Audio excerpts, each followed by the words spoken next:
Assalamualaikum warahmatullahi wabarakatuh. Di sini kami akan menampilkan sumber daya alam yang pulih dan tidak dapat pulih pada Sumatera Barat. Saya Devi Sauca Atma Satwika, NIM 28. Saya Ajeng Arum Putri, NIM 32. Saya Siti Nurjannah, NIM 50. Saya Muhammad Wahyu Kisbullah, NIM 74.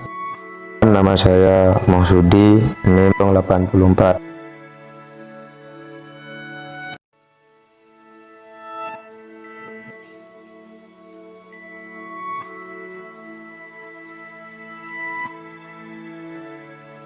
Sumatera Barat merupakan salah satu provinsi di Indonesia yang kaya dengan sumber keanekaragaman hayati.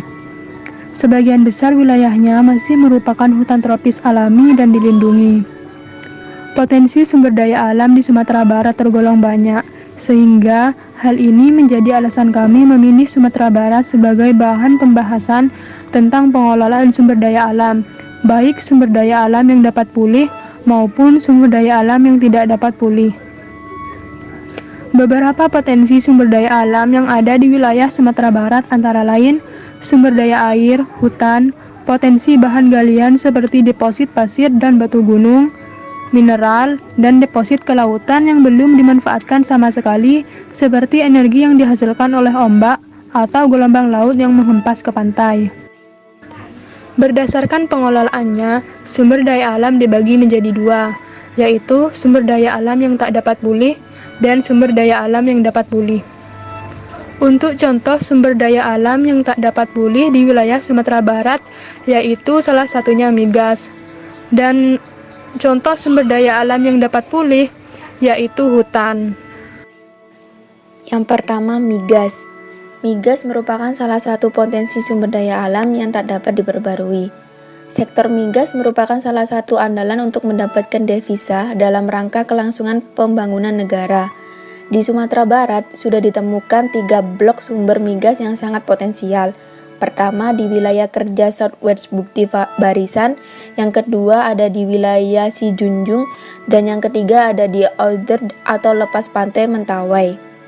Langkah pemerintah untuk terus menambah cadangan migas dilakukan dengan cara mengubah metode investasi dari cost effort ke metode growth speed serta meningkatkan kemampuan manajemen yang telah ditetapkan, serta mendukung operasional kegiatan tersebut. PT RBBE Rizky Bukti Barisan Energi juga sudah bernegosiasi bersama pihak PLN untuk memfasilitasi pemasangan konstruksi yang diperlukan dan dibutuhkan dalam pengolahan migas. Hutan. Hutan merupakan sumber daya alam yang dapat pulih, karena hutan dapat tumbuh dan berkembang dengan sendirinya. Hutan merupakan faktor penting secara ekonomi, sosial, politik, dan budaya. Akan tetapi, kondisi dari waktu ke waktu cenderung menurun karena ketidakmampuan hutan menyeimbangi kebutuhan manusia yang terus meningkat. Oleh karena itu, untuk mempertahankan hutan sebagai sumber daya alam yang dapat diperbarui, maka diperlukan tindakan untuk mempertahankan hutan dengan cara pemulihan dan pengolahan hutan secara berkelanjutan. Sumatera Barat memiliki 2,3 juta hektar lebih kawasan hutan atau setara dengan 55,40% dari luas daratan wilayah administrasinya. Hutan Sumatera Barat masih mengalami penurunan daya dukung dan kerusakan. Dalam upaya mencegah kerusakan hutan, pemerintah Provinsi Sumatera Barat terus berupaya dengan mencoba mendorong keterlibatan masyarakat secara lebih aktif dalam mengolah hutan melalui skema pengolahan hutan berbasis masyarakat atau PHBM. Aktivitas PHBM di Sumatera Barat berbasis di desa dengan mengutamakan partisipasi dan meningkatkan tanggung jawab masyarakat lokal dalam memberikan jaminan kelolaan hutan untuk jangka panjang. Untuk implementasinya, pemerintah Provinsi Sumatera Barat menyusun strategi pengolahan dengan menyusun rencana peta jalan dengan yang ditargetkan 20% wilayah hutan di Sumatera Barat dijadikan wilayah kelola masyarakat. Selain itu, dibentuk kelompok kerja atau Pokja yang terdiri dari perwakilan pemerintah, organisasi pendamping masyarakat, dan berbagai komponen lainnya. Selanjutnya adalah kebijakan-kebijakan. Dari migas sendiri, yang pertama kebijakannya yaitu Peraturan Pemerintah Nomor 23 Tahun 2015 tentang pengelolaan bersama sumber daya alam minyak dan gas bumi di Aceh atau PPPBSD-AMA.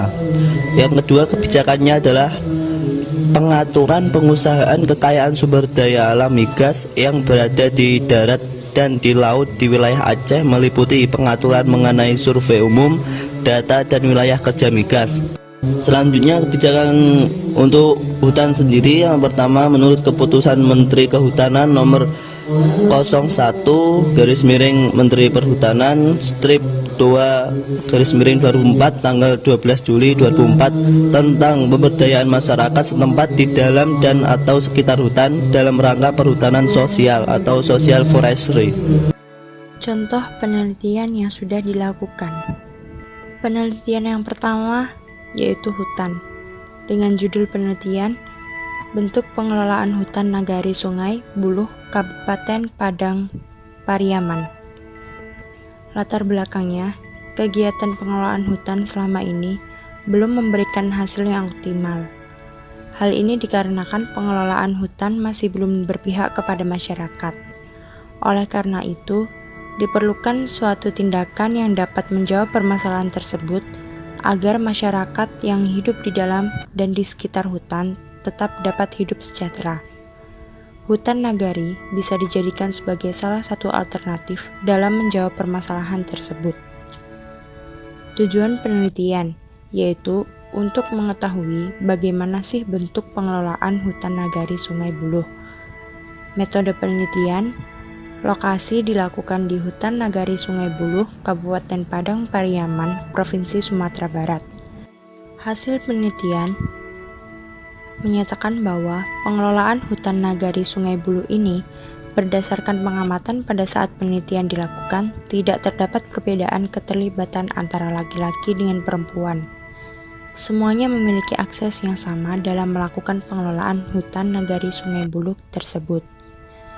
Pengelolaan hutan nagari Sungai Buluh ini memberikan hak kepada masyarakat dalam memanfaatkan hutan yang bisa dimanfaatkan sebagai hasil hutan bukan kayu. Pemanfaatan jasa lingkungan dari hutan tersebut. Judul penelitian di sini strategi penguatan pengelolaan bersama minyak dan gas bumi di wilayah laut. Latar belakang, kondisi tatanan tektonik dan geologi Aceh memiliki prospek untuk dilakukan eksplorasi dan pengembangan serta produksi minyak, gas, dan bumi, baik di wilayah darat maupun di wilayah laut. Tujuan dari penelitian tersebut yaitu untuk mengetahui strategi penguatan apa dalam pengelolaan bersama sumber daya alam migas di wilayah Laut Aceh. Metode penelitian yang digunakan yaitu yang pertama menggunakan pendekatan perundang-undangan, pendekatan konseptual, pendekatan historis, pendekatan komparatif, dan pendekatan kasus. Hasil dari penelitian tersebut nilai tambah pertumbuhan ekonomi Aceh dari kegiatan usaha hulu migas yang baik dan benar akan mampu membangun peradaban modern yang sesuai dengan prinsip-prinsip, teritori, dan kaidah-kaidah hukum yang tepat. Sehingga strategi penguatan pengelolaan bersama sumber daya alam migas di wilayah laut dapat dinikmati oleh generasi masa kini dan generasi yang akan datang. Sekian video yang dapat kami tampilkan. Terima kasih.